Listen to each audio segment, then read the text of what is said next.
সেখান থেকে উঠে মরা খোঁজার সাহস আর হলো না। চুপ করে দুজনে বসে রইলাম।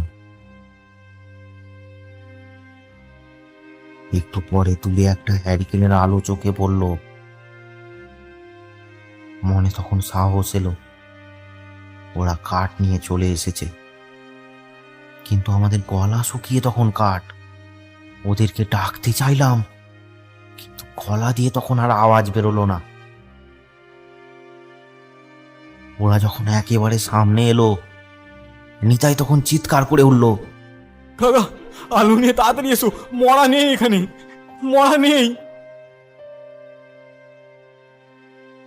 কতবার করে বলে গেলাম মোড়া ছেড়ে কোথাও যাবি নে, তবুও। কোথাও যাইনি আমরা, এখানেই বসেছিলাম।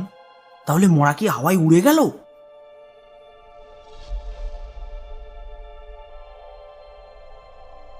আমি সব ব্যাপারটা খুলে বললাম সবাইকে। সব শুনে নগেন কাকা বলল, ওই জন্য বারবার করে বলে গেলাম মরা ছুঁয়ে বসে থাকবি। ভয় পেও না, চলো সবাই মিলে এসো আমার সাথে, কোনো ভয় নেই। সবাই মিলে একসাথে গেলাম হরিডমের পেছনে পেছনে। বট গাছের সামনে আসতেই হ্যারিকেনের আলোয় দেখতে পেলাম বট গাছের ডালে ঝুলছে। আশেপাশে আর কাউকে দেখতে পেলাম না। হরিডম বলে উঠল, এই কে তুই? দে আমাদের মরা ফিরিয়ে দে। তখনই একটা ক্ষণক্ষণে গলায় উত্তর ভেসে এলো, না না, আমি কাউকে ছাড়বো না, তোদের কাউকে না, সবাইকে শেষ করব।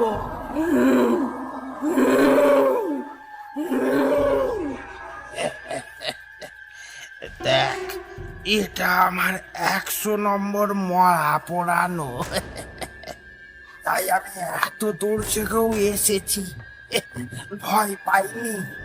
তাই আমাকে ভয় দেখিয়ে লাভ নেই। ভয়ঙ্কর পৈশাচিক অট্ট হাঁচিতে করে কাঁপছি। হরিডম ভয় পেল না, তার সাহস আমাকে রীতিমতো অভিভূত করেছে। হরিডম বলে উঠল, তুই যদি মরা না ফিরিয়ে দিস, তাহলে আমি এই কাঠ দিয়ে পুরো বট গাছটাকেই জ্বালিয়ে দেব। না, তুই কিচ্ছু করতে পারবি না, আমি এই গ্রামের সবাইকে শেষ করব, কাউকে ছাড়বো না।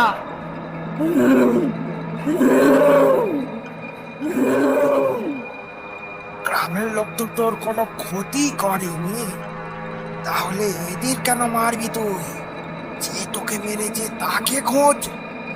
সেদিন আমার চিৎকার শুনে কেউ ছুটে আসেনি, আমার কান্নার শব্দে কেউ সাড়া দেয়নি, সবাই চুপ করে শুনেছে। মরার পরেও আমার দেহটার কেউ সৎকার করেনি। এই গাছের ডালে ঝুলছিল, শুকুনে শিয়ালে কুকুরে খুবলে খুবলে খেয়েছে।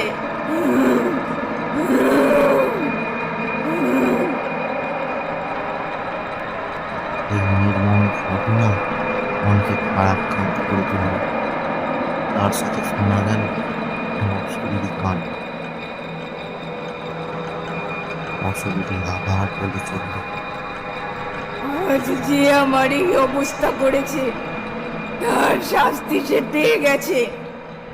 তাকে আমিও নরক যন্ত্রণা দিয়ে আমার মনের জ্বালা মিটিয়েছি। হঠাৎ দেখলাম নিতাই কাঁদো কাঁদো হয়ে বলে উঠল, আমি তোমার কি ক্ষতি করেছি? আমার ঠাকুমায় আমার সব, মরার পর সৎকারটা করবো সেটাও পারলাম না।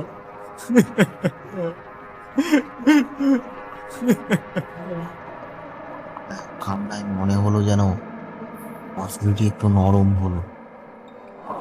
হঠাৎ তারপরে তীব্র বেগে ঝড় উঠল।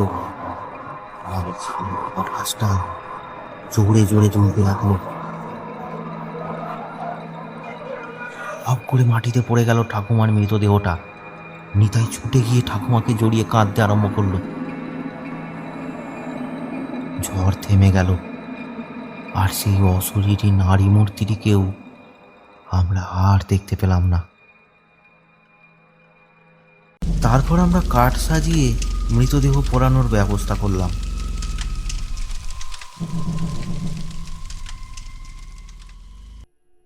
সৎকার সেরে আমরা যখন বাড়ি ফিরলাম তখন ভোর হয়ে গেছে।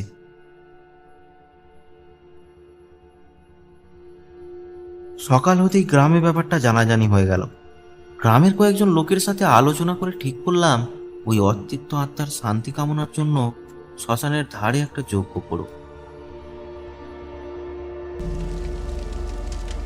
যথাসময়ে তার আয়োজন হলো। শ্মশানের সেই বট গাছটার নিচে পুরোহিত মশাই বসে হোমের কাঠ জ্বালিয়ে সেই অতৃপ্ত আত্মার শান্তি কামনায় মন্ত্রপাঠ করতে লাগলেন। হঠাৎ এক তীব্র হাসির শব্দে চারিদিকটা কেঁপে উঠল, আর তার সাথে ভীষণ ঝড়ে গাছটা আবার দুলতে লাগলো। এই হাসি যেন তীর হাসি। মনে হলো কেউ যেন বাঁধন ছেড়ে মুক্তি পেয়েছে চিরতরে। ঝোড়ো হাওয়ায় হঠাৎ আমরা দেখলাম বট গাছের ওপর থেকে ধপ করে একটা কিছু মাটিতে পড়লো। সেদিকে তাকিয়ে চমকে উঠলাম। মহিলাটি তার মৃত্যুর প্রতিশোধ নিয়েছে। মাটিতে পড়ে আছে তার সামনে মৃতদেহ। সেটা দেখে মনে হলো পৈশাচিক নরক যন্ত্রণা দিয়ে কেউ তাকে মেরেছে। তারপর থেকে শ্মশানে ভূতের উপদ্রব একেবারে কমে গেল। যদি গল্পটি ভালো লেগে থাকে তাহলে গল্পটিকে একটি লাইক করুন, বন্ধুদের সাথে শেয়ার করুন ও আরও এইরকম ভিডিও দেখতে চাইলে আমাদের চ্যানেলটিকে সাবস্ক্রাইব করে পাশে থাকা বেল আইকনটিতে ক্লিক করে দিন।